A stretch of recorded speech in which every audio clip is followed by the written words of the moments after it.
Higher Voltage is brought to you by eCity Interactive. For over 20 years, eCity Interactive has created websites and digital marketing strategies and solutions for colleges and universities that deliver results and exceed expectations. Their latest offerings to higher ed clients include enrollment funnel diagnostics and enrollment support services that efficiently attract and engage potential applicants with results you have to see for yourself. To learn more, visit ecityinteractive.com. Hello, and welcome to Higher Voltage, a podcast about higher education that explores what's working, what's not, and what needs to change in higher ed marketing and administration. I'm your host, Kevin Tyler. Welcome back to Higher Voltage. I'm very excited about today's guest. Hank Green joins us for today's episode about his newest endeavor, Study Hall. Hank Green is the New York Times bestselling author of An Absolutely Remarkable Thing and A Beautifully Foolish Endeavor. He is a science communicator, video creator, and entrepreneur, having founded Complexly, Subabble, VidCon, and DFTBA.com. He's the host of Crash Course and SciShow, and you can find him on YouTube and Twitter, also on TikTok. Welcome to the show. I'm so happy to have you here, Hank. I'm excited to have this conversation with you. Thanks. I listened to your podcast. I had an excuse to do it. And I often feel like there's not enough people who talk about the complexities and the evolution of higher education, which is just like the most from an insider perspective, not just like some folks who got angry about something. It seems like higher ed travels around along with some controversy or another, or with student loan conversations or whatever. But to actually be in it and talk about it is so much more valuable, because otherwise you're just freaking out all the time instead of aware that there are people trying to work on the solutions and that there's complexities and there's reasons why these things are hard. That's great. Well, I appreciate you taking the time to listen, and I appreciate you saying that. I think that having these conversations openly and being real about what's happening and what can be done about some of the things that are creating barriers and obstacles to people's access is really important. I think it's something we talk about behind closed doors quite often, but nothing that's really in the public, and along with solutions the one that you have started, actually. And so I'm really excited to dig into your most recent project, Study Hall, which is a partnership between ASU, Arizona State University, YouTube, and Crash Course. And I just want to know, first off, how this works. For instance, how is it different from ASU Online, and how significant a step forward do you think this is for higher education? So the basic idea here is that people use YouTube a lot. They use YouTube for learning. They use YouTube for play. I have been making YouTube videos since 2007, and when you are in the environment of YouTube, you doing education, you both have the advantage of education where the student kind of has to do it. So there's that lever that you're turning, but you are also with the sidebar that is full of Mr. Beast videos and whatever else, and not Mr. Beast, but whatever the YouTube algorithm has identified as the most enticing thing for that specific person. And so you do maybe have to do a little bit of extra work to keep their attention. And that's what we have always tried to do at Crash Course by making really good stuff that's available for everybody right now who speaks English, but we are, we're making some Spanish language stuff, and we've made some stuff in various languages. And, that challenge is a challenge because sometimes chemistry's boring. If it was really easy, people would just do it. Instead of watching television, they'd learn chemistry. So it is a little bit hard, but I think there are ways to do it. And you can sort of use those simultaneous levers of you do need to learn this, and it will be valuable for your future and also for your near-term future of passing a test.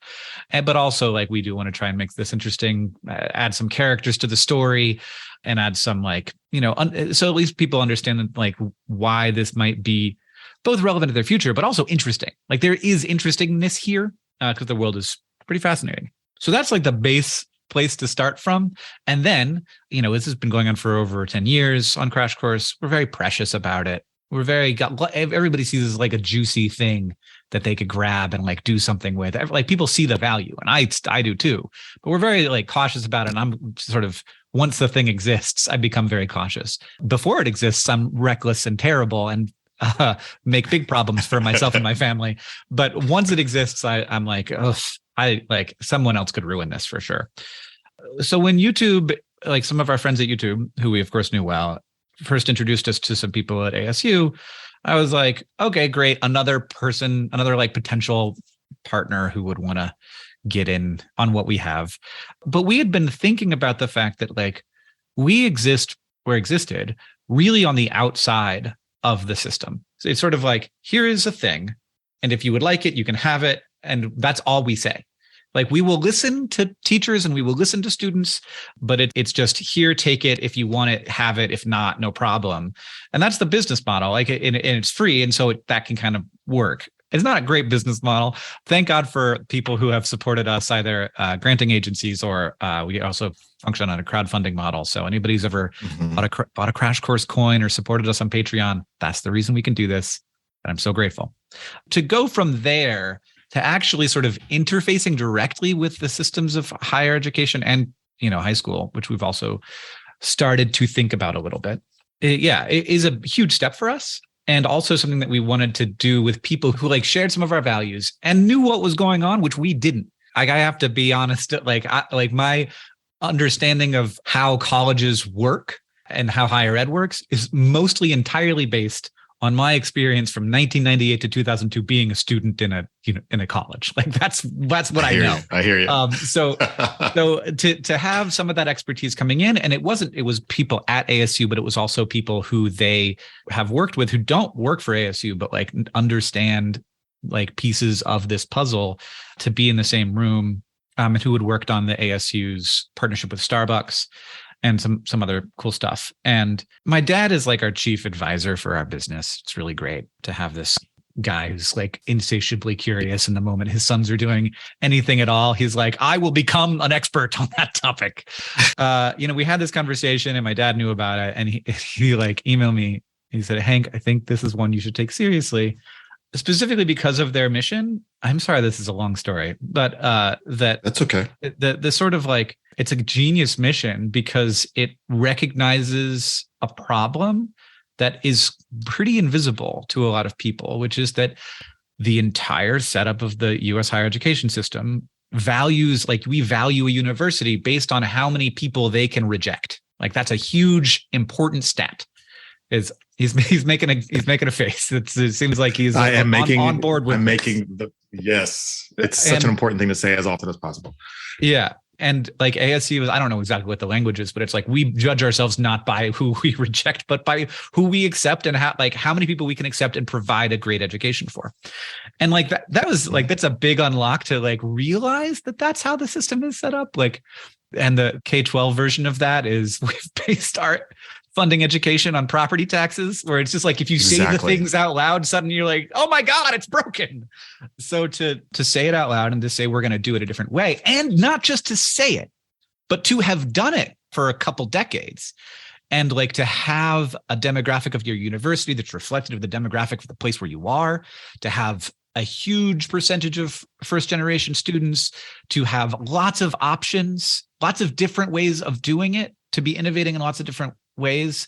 Because like I learned so much in this process that like I feel ashamed for not having known as a person who was doing this, but to not understand that like the cost for many students, the biggest part of the cost isn't the price, it's the lost income.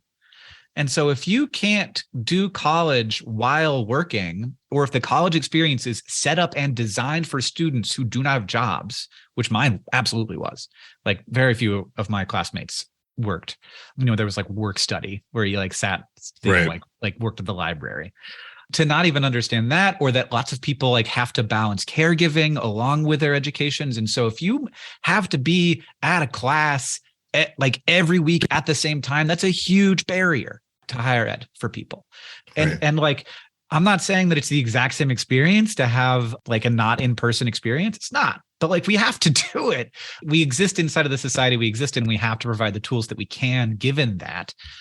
It was really like, it honestly was a little bit of a decision of, is this going to be a tool that like we could sort of leverage to be the kind of thing that really engaged parents and students would buy, or really well-off school systems would be able to like buy services that we provide, and that becomes the business model? which honestly is more comfortable for me because that's more the world that I understand. And like, especially like selling to consumers is, I have other jobs. And one of those other jobs is that like I sell merchandise for YouTubers. And so I like understand that world. We sort of talked about it and we were like, okay, so like if you have this tool, you could do a lot of different things with a tool, but like you can't do everything with it because you only have so much time. So what's the thing that we most want to do? And it was like, I feel like the people at ASU kind of convinced us that the thing to do was to understand the parts of the process that are creating the kind of the most harm. I know like it's not fun to talk about it as harm. And like it became very clear that the biggest harm that is being done by higher education is people who have loans and no degree, which is a lot of people. It's like over 40% of people who have loans aren't going to get a degree. Their loans tend to be smaller because they didn't finish their education, but like they also don't have the value of the education. And like they have some of it, but not the thing that our society thinks is the most important part, which is the piece of paper that says you did it. And so we were like, okay, let's use some tools that ASU has, which you mentioned, like ASU Online, well set up, well understood, effective, and like their earned admission program also, which is like, for people who aren't familiar, it's basically you can, if you complete certain classes and you get certain grades, you are in ASU. You don't have to apply.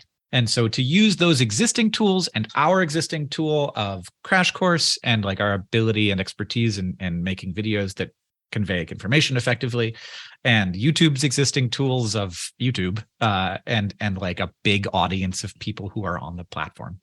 Though that's a tricky thing because it's not like they're not going to like push a button and make the algorithm like us. You still have to play the game. Right. So that to like combine all those things in a way that's very aware of each of the problems that are most standing in the way of more people having access to higher education. Yeah. Yeah. I was thinking about this as I was doing the reading and watching videos, and this isn't exactly like a challenger brand. It feels like a bridge brand. You're getting people from one place into another without really threatening the way education looks and exists currently. There are some questions to be raised and asked about the way education is delivered at the higher ed level, of course, right now, and how it can evolve. Yeah. But the way that I think you put it like really well, like conveying information effectively, these videos really break down very well what it means to go to college, how you make certain decisions, what kind of jobs exist nested underneath a major, all of the information that a lot of people just don't have at their fingertips anymore, right? As these populations start to shift. And I feel like the timing of this effort is so important as we see, like you said before, the quality of an institution being assessed by how many people it rejects at a time when more people need access to education than ever before. And I just think it's a really interesting and innovative approach that doesn't seem threatening to the structure of higher ed as it exists now. Yeah. And I mean, like, I'm happy to see people threatening the structure of higher ed in different ways. That's fine. I think that there has never been one way to do it, and there will continue to be more ways to do it. That's the story of all media. I'm a media person, and lecture is media, and education is, to some extent, not all, but like to some extent, it is content. And you raise an important thing. Like, I think that, it's easy to write, like, when you're writing a headline, you're trying to get people to click on your article. And so like you want to write that headline in a way that makes it seem like this is a big challenge to higher ed. And to some extent it is. Like, there's a piece of the business model here that it is a threat to, which is that like first year courses are profit generators for institutions because, they cost the same amount as any other class, but there's a lot more students per teacher. And lots of things. I'll just put that one out there. There's other reasons why that. Yes. I don't necessarily want to get into, but it's surprising how, of course it is, but it is this way, but it's surprising how complex the sort of model is, because the idea really is like, let's get you some credits so you don't have to take some classes, so that the whole experience is cheaper. And also the ramp is more gradual. So there's not like a big wall to go over. There's like an easier thing to climb up. What we've been doing before we announced this is a lot of what you were just talking about, which is creating content for people who are considering higher education. to think about it and understand it better, because that's something that a lot of people take for granted, especially a lot of people who have been through it, because you've been through it and you forget what you don't know. And like identifying those barriers, a big one is that you can make an expensive mistake. And you like did a whole, like you spent a bunch of time and a bunch of money getting something that's not actually going to help you get your degree, or you didn't know what sort of program you were in, or you went to a school that wasn't the right school, or maybe was even like one of these for-profit things that aren't great. So like to try and provide some information for people so that they will make fewer mistakes, because those mistakes can cost quite a bit of money. And also like to really, like, I think that everybody in the higher education industry should look at the number of dollars that have come from students who didn't get degrees and like see that as a crisis. And we talk about like this, the broader student loan crisis, but I think that that's the really specific crisis, because that's a failure of the institution to some extent.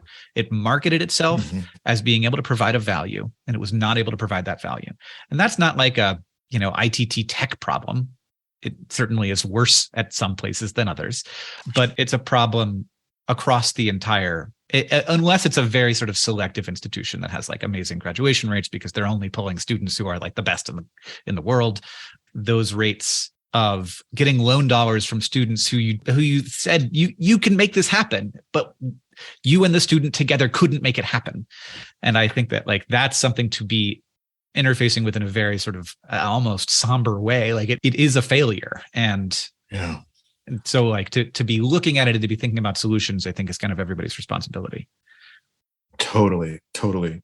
Let's talk about the offer of Study Hall real quick. I love the model for lots of different reasons, but anyone, anywhere can watch, first of all, the Fast Facts and the How to College videos, which are completely accessible, free for anyone to watch. They are excellently produced and organized chunks of content that are really do a great job of breaking down or demystifying the exploration of college, which I really, really appreciated.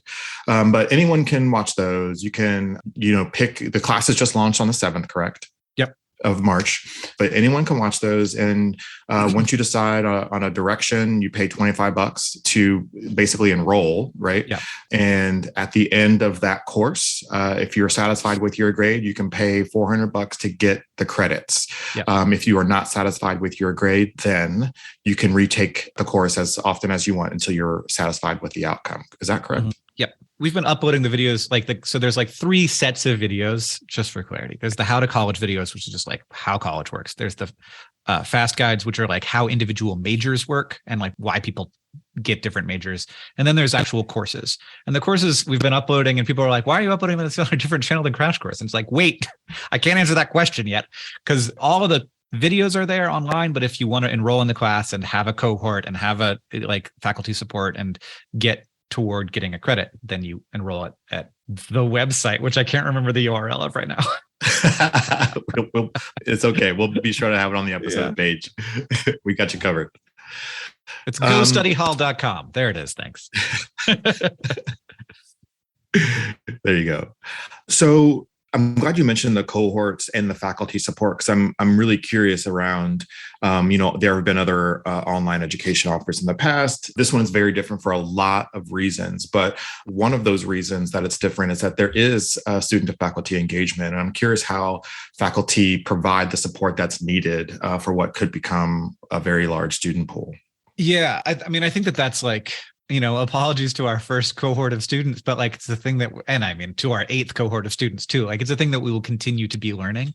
We did have a sort of set number of people in the first cohort, and now we are filling up another one to like it. Yeah. We didn't want it to be like, to say like, okay, we can do this. But ASU has infrastructure for this, which is why, I'd much rather work with them than try and build something like this myself.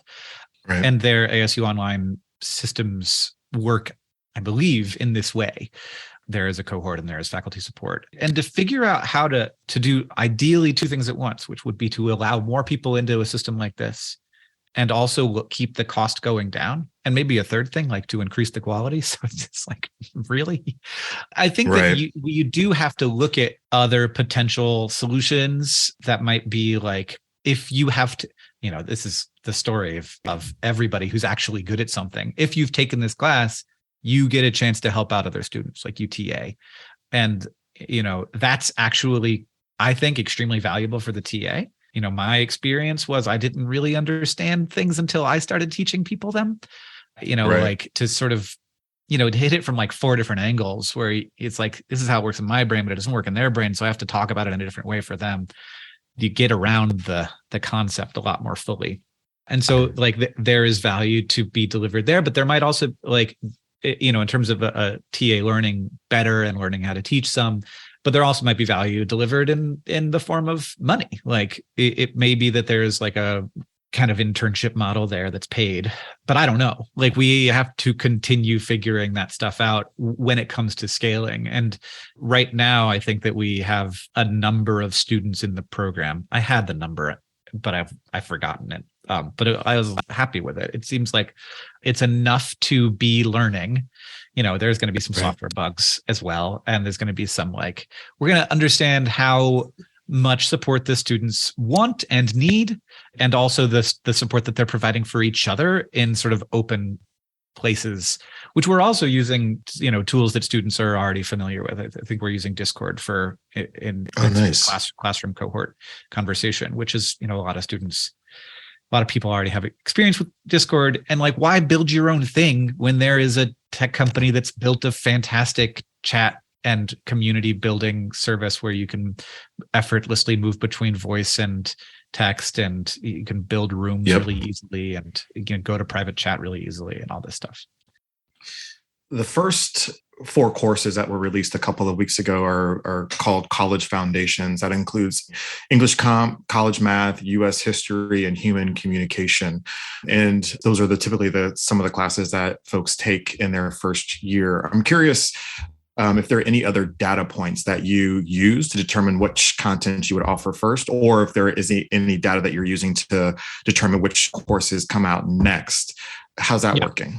Yeah. So one of the nice things about ASU Online having been a thing for a while is they get pretty good data on, every school has great data on which courses are causing problems that, I don't know, whatever you call them at your university. At ASU, they call them killer courses. They're courses that end students' academic journeys. And algebra is a big one. And that frustrates me a great deal.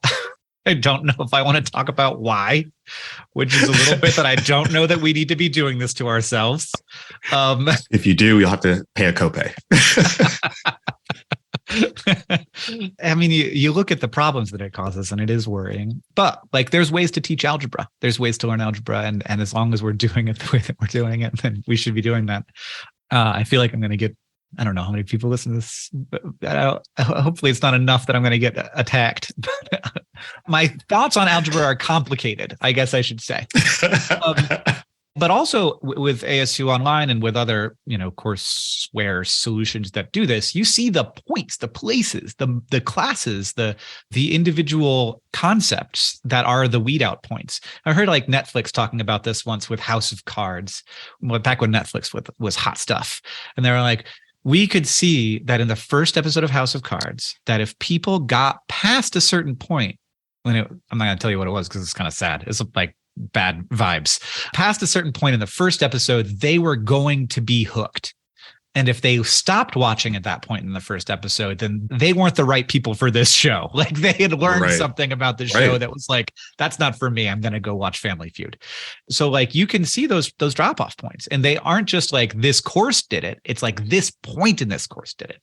So obviously, yes, we're looking at that. We're looking at that both intra course and, courses individually. And those are the courses we're focusing on. And like the real world college math, it's actually not the kind of the Algebra 101 class that you need to pass for university. It's more designed as a sort of college, like a prep to get to that point and be ready for it. The other thing that is very clear is that like student success in America is based on their high school's success at teaching them effectively. And a lot of students come out not prepared in the same way. And like, we're not going to fix that problem fast. We should fix that problem as fast as we can, but we should also like accept that that's the world that we're in. And so we should be providing the ramps up that we can for the students that need it. And frankly, like my son is obsessed with math, and it's a little bit worrying because I'm not. And so I'm taking the real world college math course so that I can be a little bit more along with him on the ride. Listen, yeah. Creating the tools you need for yourself. I get it. I hear you.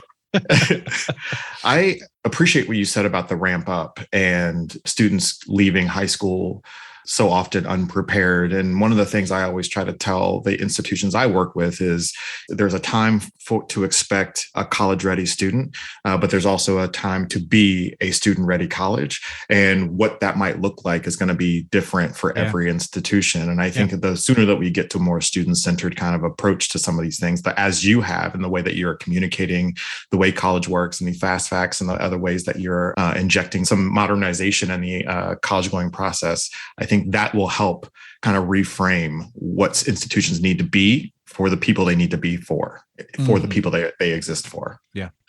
I know that you just launched, but are there any compelling data points that you've already discovered since the launch on a couple of weeks ago?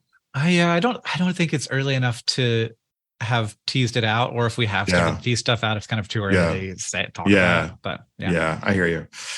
So Arizona State has a history of innovation when it comes to how it delivers education and to whom. You mentioned the Starbucks model before, what you're doing with them now. The study hall, does the model depend solely on ASU, or could this scale to include other institutional partners who think about education the way ASU does? Yeah, I mean, I certainly don't think that the model is limited to any individual institution. My greatest hope is that somebody is that like we do this, we do it well, somebody sees it, and their institution does it better, and like solves the problems in different ways, or like uses like some of the ways we're doing it, and like puts their own tools to work, and that keeps happening, because there isn't a way to do this. Like we are also aware that like individual institutions are very different from each other. So I think that there isn't one way, and pretty much every institution, maybe not like a small liberal arts college or something, but like every institution is trying to figure out ways to increase student success. Like it's not these people that can get into this business to make a bunch of money and get rich. Like everybody wants to see students succeed. Everybody in the higher ed business. There's no doubt about that. And so everybody's trying to think about different solutions to this problem. And like the more things get out there and students can kind of decide what they're liking, and institutions can see what's leading to success, that's good. That's the thing to be doing. And I don't think at all that it's limited to ASU. I think that ASU prides itself on its innovation, and I think that like they are proud to be working on this thing this way. But I think there's definitely other, there's lots of online programs that are very good. Oh, totally. And they don't like start with a YouTube video, and I also think that there's a lot of stuff that's hard or impossible online. Like you can't have a fume hood in your house, so you're not going to be doing chemistry in the same way, at least. And, ASU has also figured out like, I love this solution. People wouldn't accept their chemistry credits because they didn't have a lab component. And so they're like, here's what we'll do. All these students are roughly nearby-ish. We'll give them a 2-week lab. It's 2 weeks straight that they are in lab. And honestly, I think that might be better than the way I did lab, where I was in there like 2 hours once every 2 weeks. And also like it provides one of the things that is really hard to get and that we're just trying to figure out, and like maybe we'll never get, which is providing some of the same, connection with other people. If you're in a 2-week lab with the same 20 people, like you're going to come out with some friends because you're going through it. It's intense, and you're in there. Like, it's not like 2 hours either. It's like, 6 hours a day or something. It's like 3 hours with a break in the middle or something like that. And wow. And so like you come out like socialized with like, a bunch of people that it's like going to summer camp almost. And I think that like, that's a really cool value, but it's cheaper to do it that way. Right. So I think that there's all of these like different ways of doing it. And sometimes we can get stuck on, but we're not providing the exact same value that we are with a certain model. And it's like, we're not. And like, maybe there are some things that you can't do, but maybe there are some things that are better. And also like we got to do some creative problem solving here. Like Right. we kind of can't watch the cost of higher education get more expensive every year, faster than inflation forever. Exactly. Without eventually reaching a point where the whole thing breaks. Like there is a time at which more than 50% of students are spending more money than they are getting value. And like, I don't know when that point is, but every year that it increases, like that cost increases faster than inflation, increases the percentage of students for whom that is true. That's just math truth. And we got to do something, because otherwise the only students for whom college will be valuable are the ones that don't have to take out loans. Exactly. And I think that the realities that you are not afraid of talking about in the videos, the setup videos, the How to College and the Fast Facts specifically around mental health and how that is a factor to consider about you might choose the wrong major. And, for the anthropology video, for instance, there's a point at which the host is saying, there are a lot of transferable skills to a lot of other majors. If you find at some point that this is not the major for you, these are real things that people might not be considering as they're choosing a college, that they don't know to think about these kinds of things. And the way you've laid all of that out, I feel like it's such an important moment for higher education innovation, because the language we use to market the things that institutions do are foreign to a lot of people, especially a lot of people coming into the classes from these more diverse audiences and pools. So I'm really, really grateful that you are attempting to do something that will make a difference in the way that this is happening, because it's just so exclusive feeling right now that it doesn't feel like it's for everyone, which is, the way it was built. However. Yeah, I mean, it's never been for everyone, but it's for more people now than it used to be. Like everything's an arrow, man. There's no destinations in this life. I'm curious. I only have a couple more questions. I want to be super respectful of your time. You mentioned earlier that there were a couple of moments that you learned something about higher ed that you weren't previously aware of by building this. I'm curious what some of those things were, just out of curiosity. The one that floored me the most is the percentage of people with loans who have been out of school for more than 6 years and aren't going to get a degree. The percentage of students, I think that it's now more than 50% of students are what we call non-traditional. So most people are, the majority is now the majority or whatever. And, when we say college, what we hear is an 18 or 19-year-old beginning to, and at 22, they will be done. That is the minority of cases now. And so that's like completely reshapes. Because do I want to be creating a tool that is just for the people who do it the way that is less common? Or not. Right. And also, do those people need that? Because they are so. I went to a 2,000 person liberal arts school in St. Petersburg, Florida, Eckerd College. Great, wonderful. If you can do it, do it. Absolutely. Get educated with the manatees. But it's not available for everybody. And it's not, now it costs 3 times more than it did then. So I think that those students are fairly well supported. And to be looking at the students who are not as well supported. I don't know the statistic offhand, but the number of students who struggle with having enough food, we need to be aware of that these are sacrifices that people are making to get educated and for their futures and for the futures of their family. The number of students who are primary caregivers, either to a sibling or a child or a parent or a grandparent, or, some non-familial relation, is huge. It's huge. And so you have to be thinking about all of these people at the same time. Exactly. Do you have enrollment goals, and how are you marketing this currently? I think that we do. You'll find the parts that I am more engaged in by asking these questions. What there definitely are is sort of 5-year plan. There's data points along the way. Sure. And we haven't had the first check-in about that, in part because the initial numbers were very on target for what we were hoping for. Oh, great. And in terms of marketing, we are kind of imagining YouTube as the beginning of the funnel here. I didn't know how much press to expect out of the first go, but that it was big. I think that it was to some extent, and if you're in the industry, you might be a little bit like, yeah, it was big because it's got a sound to it that press likes, it's like everything's changing. College credit on YouTube. Yeah, what? Exactly. Yeah. The press was good for marketing, and I think that it will continue to some extent be, that like, I don't know what they call it, earned marketing or whatever. Mm-hmm. Like what we want, the goal is for the big marketing funnel to be the free courses on YouTube. Like you're looking at those on YouTube, and if you're doing it at the same time, it's saying like you're watching this, and then. Like my experience with Crash Course has been entirely like we've never marketed a Crash Course video. Right. We put it up there.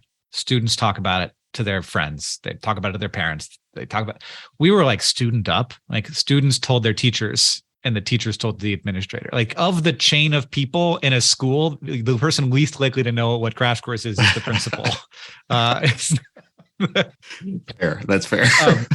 And I look for that when I look at higher ed products. I look for people who come in through students or through teachers rather than administration, because I'm like, administration is all about who you know and how well you can sell. And whereas teachers and students is more about the value you're providing. So administrators, look to what your teachers are doing. I'm not saying you're bad, but look to what your teachers are excited about. So that's the hope, is that YouTube is the beginning of the marketing funnel, and that pulls in. And then it goes from there to word of mouth, and, guidance counselors are talking about it, and even admissions people are talking about it. It is excellent content. I found myself being personally curious about what are they going to say? I was an English major. Yeah. What are they going to say about English major? I watched that. I watched anthropology. I watched the mental health one. I watched all these videos because it was just so entertaining is not the right word, but it was it was informally educational in a very pleasing way. Yeah. Yeah. Good. Yeah. How I think about it is like, how do you hold attention? Like that's the whole, that's the whole ball game in the year 2023. Yep. And so we have tricks for that, and no one knows what they are. That's fine. I don't want you to know, because then you'll notice and we'll take you out. It's really well thought out content. I really am excited about it. It and its future. My last question that I like to ask as many people as possible is, what do you think the future of higher ed looks like in the next 5, 10, 20, or even more years? I am a media person. I think a lot about media, and I think a lot about the sort of like paths of media. And in America, we had this very starting with radio and then television, newspapers also are similar. We had this strong push toward centralization, to the point where in the height of Bing Crosby, every week, more than half of America listened to the same radio show. Oh my gosh. Wild. And we had network where there was 3 channels, and that was extremely centralized. Movies were extremely centralized. There were a few studios that controlled it very tightly. And since then, the story has been fragmentation. It's fragmentation of everything, of print, of radio, or audio, I should say, of video. And that's actually kind of more reflective of how it used to be, which was there was a theater in every town and people would perform at it. There were traveling groups of entertainers and they would show up in your town, and vaudeville would happen, Right. And so what I see out of the future of higher education is informed by that, which is that we got to get rid of the idea that there's one thing. Higher education is the right phrase. It's not university. It's not college. It's all the sort of, technical school, community college, all these things. Eventually they will kind of maybe become they won't mean much, because there will be so many different ways of doing it. And I think that that's desperately needed. But I also think that it's one thing I know is that my small liberal arts school that costs $60,000 a year and is and you can look out of your balcony in your dorm room and see dolphins and roseate spoonbills, that's gonna be fine. I'm not worried about them, despite the fact that they're people still call me and ask for money. I'm not worried about them. But there are lots of institutions that are well endowed. Is that the right phrase? And they will be fine. But it's maybe going to highlight the existing inequality, but the inequality was always there. And so we kind of have to maybe, I don't know. Like, we have to exist in the world that exists. And so we have to figure out the different styles of education that best serve different groups of people who have different high school experiences, who have different resources. And like, we do. And it's going to be different for different people. And we also, like, some people are going to college because they really, well, some people are going because like it's the inevitable thing that's like everybody else in their family did. And, and some people are going to college because they, want to be a nurse in 2 years, right? Or 6 months. Like they're just depending on the track you're on. And so, the kind of nurse that you're heading to be, we got to understand that we have to have different institutions with different goals and like who are serving different groups. I think it's going to fracture a lot. I think it's going to be a lot of different types of things. I think that we have to keep really tight eye on the fact that there are bad actors in the space. Yes. And in for-profit and traditional. Yeah. I don't. And also that like, we got to like look at the incentives, the reason why, like, nobody's evil in this. I think the reason why college keeps getting more expensive is because of an incentive structure. The institutions are competing with each other to attract certain kinds of students, and like, totally, and that costs money.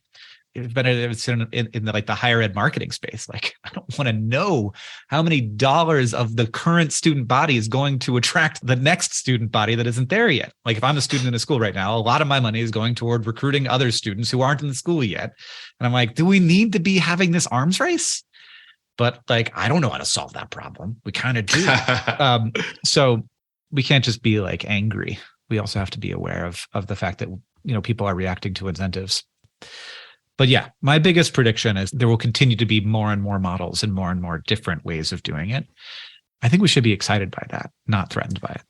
Man, I think so too. And I think that as these new models kind of pop up, as existing institutions can find ways to partner, interact, engage with these new models to provide a more comprehensive, more full, more diverse approach to delivering education, why is that bad?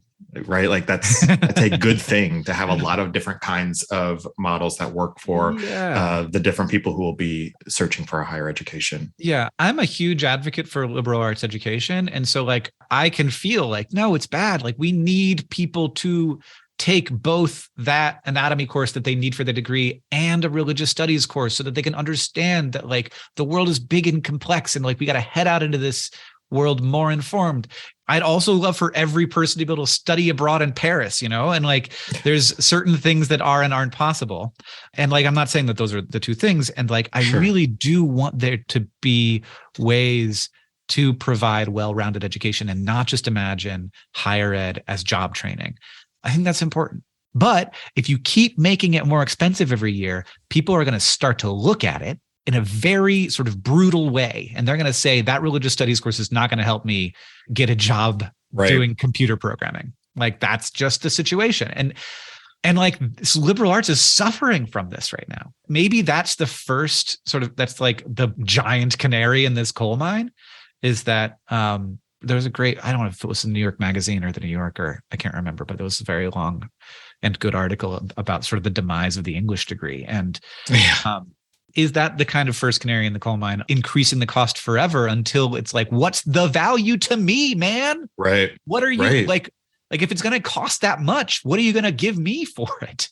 Like, students are starting to have like much more kind of hard calculus of how to make the decisions of how they're going to be educated. And we cannot blame them for that. Exactly. And higher ed is not evolving with the ways that the audiences that they're serving or hoping to serve That's are. Also, that is true. I would love for there to be a lot of like, instead of like an English course, just doing on YouTube videos. Man, there's a lot there to learn from. Just a whole course on Mr. Beast. Hank Green, thank you so much for your time today. I hope that everyone listening to this episode checks out gostudyhall.com, play around in the videos, look at some of the content and see how this content is reintroducing or repositioning higher ed, how there's a whole new language that we can all use and share to talk about higher ed and what it offers. Thank you so much for joining me today, Hank. It was really a pleasure. I'm excited about this effort. Congratulations on developing it and launching it and whatever happens next. Thank you so much. This was so much fun. I love this. I'm glad. I'm glad. I guess we have to stop. I do have other things I need to do. That's it for this week's episode of Higher Voltage. We'll be back soon with a new episode. And until then, you can find us on Twitter at Volt Higher Ed. And you can find me, Kevin Tyler, on Twitter at Kevin C. Tyler 2.